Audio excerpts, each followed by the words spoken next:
esse é mais um Maldita Politicagem. Estou aqui acompanhado do meu amigo e parceiro Luiz Domingos Costa. Tudo bem, Luiz? Tudo bom, Alessandro? Tudo bom? Salve, saudações a todos e todas. Olha, vocês que estão nos ouvindo, vocês vão perceber que estamos com ruídos a mais, né, Luiz? Porque o nosso querido Luiz Domingos esqueceu o nosso filtro. Então, o nosso microfone está mais sensível do que o comum, né? É isso aí. Perdoem a todos, mas na semana que vem vai estar com filtro. Antes de começar, Luiz, eu queria fazer um agradecimento aos nossos ouvintes que mandaram mensagens, indicações de episódios. O Pedro Filipac, grande professor de geografia, né? O Romer Motinha. E um agradecimento especial ao Celso Castro, autor do livro Além do Cânone, que nós utilizamos no episódio passado, que agradeceu, que ouviu nossa última indagação sobre a Marianne Weber, né, Luiz? Isso. Bom, a gente vai fazer um episódio dos mais centrais ao longo do ano, na minha opinião. Vocês devem ter visto o título, né? O bolsonarismo e os seus cacos de vidro. A gente vai explicar ao longo do episódio por que tem esse título, mas o tema geral é o bolsonarismo. E como existem muitas controvérsias, muitos temas correlatos ao bolsonarismo, como, por exemplo, se as instituições estão funcionando, uma pergunta meio já superada, né? Se vai ter golpe, ou se o Bolsonaro é populista, se ele é fascista, neofascista. Mas são muitas questões que estão presentes quando a gente pensa no bolsonarismo, e a gente pensa nele todo dia, vive esse problema, vive esse momento, né? Todo dia. A gente não vai enfrentar todas elas, a gente vai tentar definir o que é o bolsonarismo, como que ele se forma, e essas questões correlatas nós vamos fazer em episódios ao longo do ano para poder desdobrar e detalhar esses elementos que compõem o bolsonarismo. Bom, então o nosso episódio vai ter no primeiro bloco uma definição mais histórica e sociológica do que é o bolsonarismo, de quem são os seus seguidores, uma espécie de radiografia ideológica e radiografia demográfica de quem são essas pessoas, né? No segundo bloco a gente vai tentar abordar como o bolsonarismo estrutura um projeto institucional. Ele tá rindo que a cachorra subiu no meu colo aqui. Institucional para o país. E no terceiro bloco, como de sempre, a gente tenta expandir um pouco dessa discussão para outros universos, para uma pergunta lá ser respondida e também para trazer um exemplo para vocês guardarem aí. Fica conosco. Isso.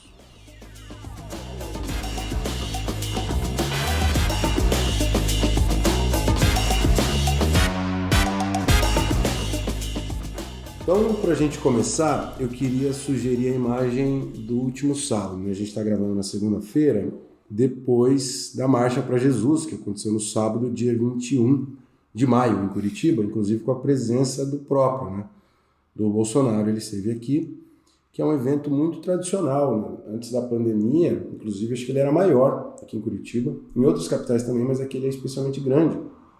Reúne milhares de pessoas no sábado pela manhã, enfim. E nessa manifestação do último sábado, a sensação ela é diferente de outras manifestações bolsonaristas. Você esteve lá fazendo uma etnografia? Eu vi as fotos, conversei com o Robson, que mora ao lado, ele me mandou um relato, enfim, mas isso também está presente na literatura que a gente consultou, a ideia de que o bolsonarismo ele tem diferentes facetas, diferentes grupos que o compõem e que cada grupo enxerga o Bolsonaro de um jeito. Essa ideia de que existe um perspectivismo, de que o Bolsonaro não é o mesmo conforme cada segmento que o apoia integralmente. Então, nessa Marcha para Jesus, não há, por exemplo, imagens ou a ideia do armamento, a defesa de uma liberdade irrestrita do indivíduo. Há muito mais um apelo à conservação dos valores, dos costumes. Então, essa imagem contrasta fortemente com as passeatas de 7 de setembro do ano passado. Aqueles ataques ruidosos ao STF, um estilo o próprio Bolsonaro, ele é mais agressivo, as passeatas são mais agressivas, então existem diferentes perfis do bolsonarismo. Inclusive, vale ressaltar que os evangélicos foram uma parcela muito grande, né, dos votos que o Bolsonaro recebeu. Segundo o Datafolha, Luiz, 58% dos evangélicos são mulheres, dentro desse universo são mulheres, e 59% são pretos e pardos. Ou seja, por que eu estou dizendo esses dados? Porque eu acho que é justamente dentro do setor evangélico que o Bolsonaro consegue fazer frente com o Lula no sentido da classe mais trabalhadora, né? O pessoal de origem mais popular, Isso. Né? E em 2018, 70% dos evangélicos votaram no Bolsonaro, então é só enfatizando como essa Marcha para Jesus acaba sendo uma manifestação que a princípio não tem nada a ver com o Bolsonaro, mas que acaba se tornando, principalmente no ano eleitoral, um lugar de concentração do seu público. Né? É importante isso. Bom, desse ângulo histórico e sociológico que a gente vai fazer nesse primeiro bloco, é importante dizer que sempre houve, né, por mais que nós tenhamos um silenciamento, um amortecimento de valores mais conservadores ou radicalmente conservadores no Brasil, como a gente sentia, por exemplo, nos anos 2000, não significa que eles morreram. Né? Existem vários momentos da história do governo petista, no auge do governo petista, 2006, 2007, 2010, que haviam algumas manifestações conservadoras. O próprio Bolsonaro, lá em 99, falou que a ditadura militar tinha matado pouco. O Jorge Bonhausen, que era presidente do PFL, fez uma manifestação em 2006 afirmando que o Brasil ia se livrar dessa raça que era o PT e um governo de esquerda. Então existe um conservadorismo no Brasil que se manifesta mais ou menos, fica mais ou menos latente desde sempre. Conservadorismo associado com uma espécie de autoritarismo casado. Isso, exatamente. Uma visão elitista mesmo, de ódio dos pobres, de ódio de políticas distributivas e assim por diante. Então essa coisa ela começou a se reagrupar nos governos petistas, ainda de modo muito inicial. E ela vai crescer a partir do governo Dilma. E o Bolsonaro, o que o Bolsonaro vai fazer, segundo os autores que estão analisando o problema, ele vai ajudar a reativar isso. Portanto, esse conservadorismo, que hoje é um dos núcleos desse movimento político chamado bolsonarismo, ele não é inventado pelo Bolsonaro. Né? Ele sempre existiu, ele se adapta aos tempos e ele cresce nos últimos 10 anos. Eu gostei da palavra reagrupado, né? Porque é disso que se trata, algo que já está em vigência, que é reformulado e reagrupado. Mas o Bolsonaro ele inova também nas estratégias de comunicação, né? Isso é uma coisa forte da sua estratégia, do seu crescimento. Ele utilizou como ninguém uma infraestrutura de comunicação, ou melhor, ele inventou isso no Brasil. Se ele não inventou porque já existia nos Estados Unidos com o Trump, foi ele que introduziu isso no Brasil. E essa infraestrutura tem pelo menos 3 instâncias, né? O tal do gabinete do ódio, que é um gabinete muito próximo da presidência, com seu filho, com indivíduos importantes, né? Isso foi denunciado pela própria Joyce Hasselman, que é uma deputada que rompe com o bolsonarismo no ano de 2019 ou 2020. Depois esse gabinete passa mensagens para os influenciadores digitais que transmitem essas mensagens para grupos gigantescos no Telegram e no WhatsApp, e essas mensagens vão para os celulares das pessoas comuns. É muito difícil qualquer um de nós, mesmo pessoas que estão na bolha de pessoas que não são ligadas ao bolsonarismo, que ele não receba de vez em quando mensagens com esse teor. Desinformação, fake news, distorção da realidade. A conta do Bolsonaro, inclusive, na maioria das redes sociais, né, pelo menos as que eu conheço, eu acho que é a conta de um político brasileiro mais poderoso que tem. Mais numerosa. Inclusive muito mais forte do que do Lula, o seu candidato principal. Então, essa é o primeiro elemento sem o qual não dá para entender a emergência do bolsonarismo. Em segundo lugar, uma coisa que o Rodrigo Nunes, professor na PUC do Rio, chama de uma lógica sacrificial, a ideia de que as pessoas precisam passar por sacrifício, né? De que quando vem crise econômica é preciso apertar o cinto, se esforçar mais, a ideia do individualismo, né? Do empoderamento individual ou do empreendedorismo. Tem uma matriz discursiva aqui que fortalece o individualismo e a ideia de liberdade individual. Cada um por si, e que o Estado não é responsável por essas pessoas. Isso foi muito forte na pandemia. Bom, já que a pandemia vai matar pessoas, o que me cabe? O que me cabe é cuidar de mim. O Estado não deve fazer nada. E esses governadores, esses prefeitos que estão fazendo alguma coisa, eles estão atrapalhando a iniciativa individual para se virar em meio a essa catástrofe. Isso é muito forte no discurso bolsonarista. E por último, é uma ideia de que existe uma banalização do sofrimento ou uma brutalização dos sentimentos e dos afetos. A ideia de que nós vivemos num mundo violento, de que cada um deve se virar com sua arma, cada um deve se proteger a si mesmo, não devemos pensar em políticas de solidariedade, essas coisas não devem acontecer, né? E essa é uma coisa que já é muito mais, esses dois elementos, a lógica da individualidade, essa brutalização, são muito mais disseminados e anteriores ao bolsonarismo. Né? O bolsonarismo catalisa isso, organiza isso em torno dele. Né? Essa é a coisa. Então, segundo esses autores que estão analisando o Bolsonaro, existe uma relação que não é uma relação mecânica entre o Bolsonaro e o bolsonarismo. Esses valores, essa coisa do individualismo, do sacrifício que todos devem fazer, da brutalização do se lasca o meu próximo, essas coisas gravitam numa direção e o Bolsonaro se apropria disso a partir lá de 2014, 15 especificamente, quando ele se lança candidato à presidência. Sim. Por isso que o bolsonarismo pode sobreviver ao Bolsonaro. Se o Bolsonaro perde a eleição, o bolsonarismo continua, porque esses valores agora estão agrupados. Né? Mas é preciso fazer uma distinção que eu acho importante, né? E principalmente se tratando de um ano de eleição, existem pessoas que vão votar no Bolsonaro e que votaram no Bolsonaro em 2018 e pessoas que são seguidoras, né, do bolsonarismo, que são adeptos a todos esses cacos de vidros ideológicos que compõem o bolsonarismo. Só para sintetizar, o professor Daniel Arão Reis, da Federal Fluminense, coloca que então são 3 círculos de aliados que compõem o grupo bolsonarista, né? Bolsonarismo duro. O bolsonarismo duro, né? Um primeiro círculo que tem a ver com alguns desses argumentos que você cita, que são chamados pelo autor de defensores da ordem da pátria, ou seja, uma espécie de ultranacionalismo. Um segundo, que é o público conservador, principalmente o evangélico, que nós citamos no início desse bloco. E um terceiro, que possui relações mais com as camadas mais altas da sociedade, que são os empresários do agronegócio, né? E toda aquela cultura também que cerca a classe média do agronegócio e das regiões do agronegócio também, né? O Mato Grosso, o Centro-Oeste como um todo. Então, essa distinção que você fez entre um bolsonarista raiz e um eleitor do Bolsonaro, o eleitor do Bolsonaro muitas vezes é um eleitor crítico, né? Ele não concorda com tudo que o Bolsonaro defende ou faz, mas às vezes ele se vê votando no Bolsonaro por razões complementares, ou por antipetismo, ou porque o Bolsonaro atende a uma das crenças dele, né? Ou porque o governo Bolsonaro acabou melhorando a vida para ele também, né? Se a pessoa é do agronegócio, por exemplo, pode ser que isso tenha ocorrido. Não para mim, comprador de tomate na feira ali, não foi muito bom. Mas, por exemplo, muito se discute os evangélicos, que você disse, né? As eleitoras evangélicas, a maioria dos evangélicos são mulheres, né?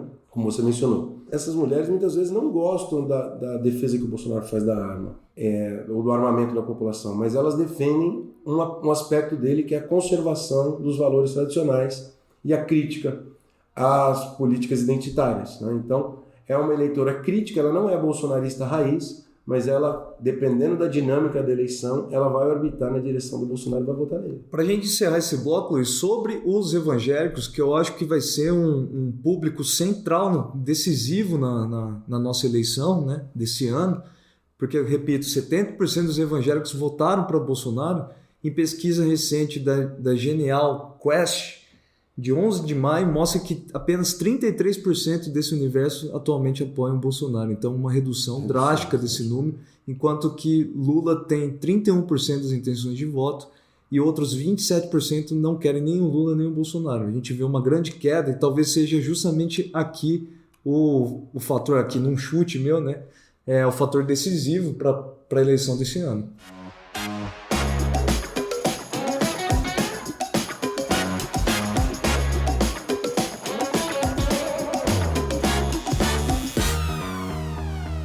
Então, Luiz, veja só, o Bolsonaro tem no seu governo, uma das piores avaliações da era democrática. Eu acho que só o Temer talvez tenha sido pior que ele, né? No entanto, ele se mantém, de certa maneira, estável no ponto de vista político, né? A que se deve essa estabilidade do governo Bolsonaro? Em primeiro lugar, por conta de um piso no percentual de apoio que ele manteve mesmo nos piores momentos do seu governo, que é no mínimo 30% de apoio. Isso baixou um pouco de 30%, mas voltou e, em geral, é sempre acima de 30%. Esse apoio popular nessa faixa é um ativo político e eleitoral muito significativo, por exemplo, para que se queira disparar um processo de impeachment. Mas, além desse apoio básico, ele conseguiu trazer para si apoio do Congresso e do presidente da Câmara, do Arthur Lira, isso que a gente chama de centrão. Ele estendeu o orçamento da União para esse grupo. Hoje, por exemplo, Fernando Limonge, né, cientista político, diz que o presidencialismo atual é o presidencialismo de delegação, que o Bolsonaro delegou para o Centrão todo o grosso do orçamento da União. Por exemplo, o orçamento do MEC está em 98% nas mãos do Centrão. É muita coisa. As políticas do MEC hoje são definidas pelo Parlamento. Mas existe uma interpretação alternativa disso, né? Uma primeira interpretação que é esse governo, né, que alguns chamam de democracia branca, né, onde o Congresso, parlamentarismo branco, onde o Congresso acaba definindo as pautas governamentais, mas existe uma leitura de bastidor, né, de que talvez parte desse centrão esteja um tanto quanto acuado com esse movimento bolsonarista antidemocrático, né, com esses ataques bolsonaristas, essa uma espécie de ameaça no pleito eleitoral, né? Me parece que o Centrão decidiu jogar um jogo muito arriscado de fechar com o Bolsonaro. Inclusive, os partidos mais importantes do Centrão vão oferecer apoio ao Bolsonaro, né? O PL, o PR, o Republicanos. O PL é o partido que o Bolsonaro se filiou, do Valdemar da Costa Neto, famoso lá, sim, por conta da operação do Mensalão. Eles resolveram jogar um jogo arriscado de apoio ao Bolsonaro e tentar manter a posição privilegiada que ele tem de acesso aos recursos do orçamento e não se questionar sobre os riscos de uma aventura autoritária por parte do Bolsonaro, caso ele se reeleja, né? Que o Bolsonaro pode enfraquecer o Congresso, pode retirar poder do Congresso, enfim. É um jogo muito arriscado, né? Como disse o Celso Rocha de Barros, o Bolsonaro pode estar dando recurso para o Centrão para engordar para o Natal, né? Ele pode estar engordando para depois abater.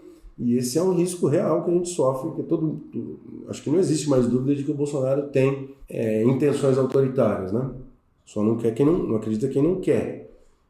Então, o segundo fator de apoio é que parte do capital brasileiro, dos grandes empresários brasileiros, estão tranquilos com o governo Bolsonaro porque estão ganhando muito, né? Sim. O sistema financeiro, o BTG Pactual, teve acesso a uma carteira de crédito de aposentadorias que valia 2,9 bilhões. E eles tiveram uma espécie de concessão a essas carteiras por 300 milhões, um pichinche. Para quem não se lembra, num dos nossos episódios fala sobre a presença de ex-membros do BTG Pactual ou de outros bancos privados na burocracia pública atual. Né? Isso.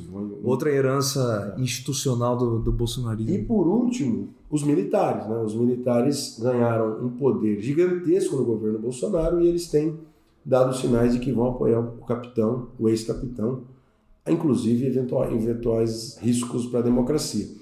Então eu acho que essa coisa, um apoio mínimo de 30%, setores da elite brasileira, da elite econômica que fazem vista grossa para as barbaridades do Bolsonaro em nome de seus ganhos particulares. Os militares e o agronegócio, que são bancadas importantes no Congresso, eles formam essa colcha de apoio político para o Bolsonaro que faz com que ele não seja possível que ele caia por processo de impeachment ou por outras medidas, ou mesmo que ele perca apoio eleitoral. Sim. Eu acho... Tem um assunto, Luiz, se você me permite falar, que me preocupa muito, que é esse apoio militar ao Bolsonaro, inclusive nos ataques ao STF, ao sistema eleitoral brasileiro que tem ocorrido recentemente, né, de forma mais enfática, né? Uhum. É que a gente, como estudante da área da política, a gente tenta achar sempre literatura, achar algum tipo de dado para responder de uma forma mais equilibrada, uma forma mais orientada, bem orientada pela ciência, mas o fato é que, diante de uma ameaça como essa, né, do exército brasileiro apoiando uma espécie de levante contra o sistema eleitoral, não há como fazer uma previsão racional disso, né? O que a gente acaba fazendo aqui, na verdade, é a expressão de um medo pessoal nosso, né, de uma opinião. Perplexidade. Porque contra as armas do exército, de fato, não há quem segure. Né? Não existe STF, não existe Congresso.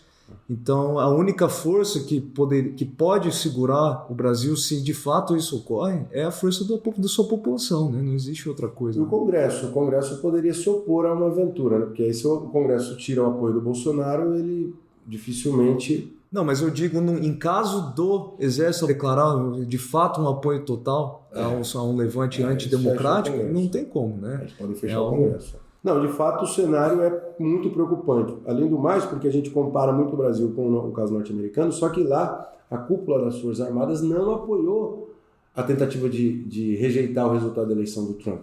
E aqui, se a nossa cúpula começa a apoiar, aí nós não temos o que nos proteja para garantir o resultado da eleição. A nossa democracia rui por completo. O risco tá dado, né? Então é isso, a gente vai para o terceiro bloco explorar os finalmente da questão do bolsonarismo.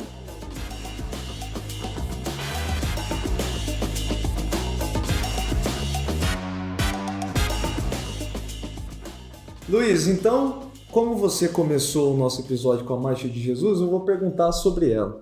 Você acha que a Marcha de Jesus, ou esse tipo de manifestação, é uma coisa maldita ou bendita? Eu acho que não tem nada de maldito numa passeata religiosa, né? As pessoas defenderem os seus valores e as suas crenças, enfim, e uma exaltação da sua própria identidade religiosa. O problema me parece a apropriação eleitoral disso, especialmente para combater a simples existência de outros grupos, por exemplo, da comunidade LGBTQIA+, ou de valores que não sejam os religiosos. Quando você transforma isso numa guerra cultural, ou você passa a transformar isso numa disposição de ataque ao outro, que é o que normalmente a politização disso faz, aí o perigo é grande e aí eu acho maldito sim. E eu queria dizer, só para complementar, para fazer uma menção ao título, né, os cacos de vidro, que se a gente olhar as outras passeatas e as outras manifestações do Bolsonaro, o evangélico não é bem o patriota. Sim. O patriota é o cara do agronegócio, o patriota é o motoqueiro. Então, a figura típica ideal do bolsonarista é o cidadão de bem que, segundo a Isabela Calil, que é uma antropóloga que estuda o bolsonarismo, se transformou recentemente no patriota. E é por isso que o bolsonarismo é essa espécie de caleidoscópio. E a gente colocou os cacos de vidro porque o caleidoscópio é formado na sua base fragmentos de vidro com cores diferentes e por um espelho num tubo. O tubo seria essa infraestrutura de comunicação, o tubo de um buraco do twitteiro e de rede social como Instagram e WhatsApp, no qual eles, os indivíduos que manuseiam essas informações, mexem esse tubo para aparecer diferentes figuras do Bolsonaro. Por isso que a gente colocou os cacos de vidro em menção a essa ideia de que o Bolsonaro, ou melhor, o bolsonarismo, é um caleidoscópio que depende muito do ângulo de quem o vê, seja o bolsonarista raiz, o cara do agronegócio, os evangélicos, os grupos de combate à corrupção. Se eu bem entendi, é como se o evangélico olhasse pro Bolsonaro cristão ao lado da sua mulher evangélica. Isso. O cara do agronegócio olha pro Bolsonaro como representante do liberalismo econômico. Isso. Enfim, uma disposição de desmatar ainda mais. Isso. E os militares talvez olhem pro Bolsonaro como aquele que defende de fato a nossa pátria. Esse caleidoscópio complexo do bolsonarismo. Essa é a ideia. E por último, aí eu acho que o interessante de pensar para o processo eleitoral é no bolsonarista crítico, no eleitor que eventualmente vai convergir para o Bolsonaro ele sabe que o Bolsonaro não é o ideal, ele tampa o nariz para votar porque ele não gosta de todas as atitudes do Bolsonaro, mas ele acaba votando. Normalmente esse é um indivíduo com o qual a gente tem menos... é mais confuso em relação ao bolsonarista crítico. Você conhece algum bolsonarista crítico? Você teria uma história sobre esse tipo de... essa figura da política brasileira? Eu? Bom, eu venho de Lins, novamente. Eu acho que o ouvinte já está cansado de ouvir que eu venho de Lins, mas Lins deve ter tido 500% de votos em apoio ao Bolsonaro na última eleição, né? E tende a ter mais outros 500% de votos na eleição desse ano. E sim, eu conheço muitos bolsonaristas que eu considero pessoas legais, boas pessoas, mas o que eu vejo, né, isso serve de historinha para o nosso episódio, né, da nossa história marcante, o que eu vejo, por exemplo, num dos meus amigos mais próximos é a força do antipetismo ainda refletindo em muitos casos dessas pessoas que não se identificam diretamente com o Bolsonaro. Eu vejo elas tendo um antipetismo ainda orientando o voto delas em favor a ele. E eu vejo também um segundo aspecto que eu acho muito importante, é que boa parte desses apoiadores do Bolsonaro são homens, né, de classe média alta ou classe alta. Os dados mostram que o Bolsonaro é muito mais forte entre homens que ganham mais de 5 salários mínimos, né? Que eu acho que de fato talvez não tenham sido atingidos por um governo, né? As críticas que o Bolsonaro ou o bolsonarismo levanta não atingem a eles, boa parte deles são conservadores de fato, o preço da gasolina e do mercado incomoda, mas não arrebenta com a economia dessas pessoas, né? Então são pessoas que de fato não são tão atingidas quanto a pessoa, né, o evangélico, por exemplo, que tem mostrado que pode mudar o seu voto em 2022. Né? Interessante. Eu acho que o bolsonarista típico, mais raiz no Brasil, inclusive, ele é diferente dos indivíduos que votam na extrema-direita na Europa ou nos Estados Unidos, porque lá são indivíduos que tiveram um empobrecimento muito pronunciado Sim. nas décadas passadas. Então, o eleitor do Trump mais típico, ele é um cara com pouca escolaridade e renda baixa, diferente do Brasil. É muito diferente. No caso europeu também, né? As cidades do interior mais pobres acabaram votando para os representantes de direita e de extrema-direita, né? Como uma forma de talvez culpar os imigrantes, enfim, toda uma bandeira anti-imigrante, anti-globalização que eles tentam sustentar. Né? Para fechar, eu gostaria de terminar pensando nessa ideia do caleidoscópio, porque como a gente vai explorar ainda esses fragmentos do bolsonarismo, o evangélico, o eleitor tradicional da elite brasileira, tudo isso vão ser objetos de novos episódios nossos. Queria dizer que acho que a antropologia tem contribuído muito para entender esse bolsonarismo, porque a ciência política, que se amparava muito no voto econômico, na ideia de que o eleitor vota com o bolso... No tempo de TV. Com o tempo de TV, ela não se apercebeu direito o que era isso e demorou para se ocupar dessa coisa fragmentada, multifacetada que é o bolsonarismo. E me lembra lá no interior, quando eu era criança, a gente ficava incomodando os outros, ia na casa de uma senhora comer um pedaço de bolo de fubá, e eu lembro que tinha aparecido, recém começado a se produzir, se fabricar o Palio, o carro Palio. E eu lembro de duas avós de amigos em comum conversando para tentar entender o que era o Palio. E aí uma falava assim, mas esse é o Uno ou é o Milo? Como se fosse, mas pensando, olhando com o olho do carro Uno Mille. E elas não falavam nenhum nem outro. É o Uno ou é o Milo? Daí chegava um jovem e falava assim, não, esse é o Palio, é um carro diferente. A ciência política, eu estava olhando para o bolsonarismo lá em 2016, 2017, como essa senhora falou assim, o bolsonarismo é o Uno ou é o Milo? Ele não era nada, ele era uma coisa nova, ele era uma coisa que não se compara, por exemplo, com o lulismo, que nós vamos fazer um episódio mais adiante também, e com a direita tradicional, né, com a direita convencional brasileira. Ele é uma formação nova que junta coisas que não estiveram necessariamente juntas. O Lúcio Renó, que é um dos que a gente estuda, inclusive, ele fala que é um alinhamento de valores conservadores que nunca houve esse alinhamento no Brasil. Bom, a gente já está estendendo demais, né? Mas uma coisa que me chama a atenção, e aí uma autocrítica para a gente da ciência política, né? É que eu acho, do ponto de vista pessoal, que a ciência política ela é muito baseada naquilo que está em vigência, né? Nas instituições de fato. Uhum. Então, quando o PSDB e PT estavam numa luta franca ali, de eleições, onde os dois com certeza lideravam sempre, a gente já sabia quais eram os mecanismos decisivos, né, nas eleições. Sim. E em 2018, os cientistas políticos estavam olhando novamente para os mesmos fatores e não viram um outro candidato fortalecido nas redes sociais, fortalecido entre os evangélicos. E eu concordo completamente, então, que uma outra ciência passou a rasteira na ciência política em 2018. Né? Em 2022, talvez também. Né? É isso. Eu gostaria de finalizar dizendo que para vocês que ouviram o episódio, tem alguns comentários, críticas, sugestões, que vocês escrevam para a gente nas nossas redes sociais, no Instagram, no Twitter ou no nosso e-mail mpoliticagem@gmail, porque o bolsonarismo exige um esforço de olhar para esses grupos específicos e nós vamos fazer isso nas próximas semanas.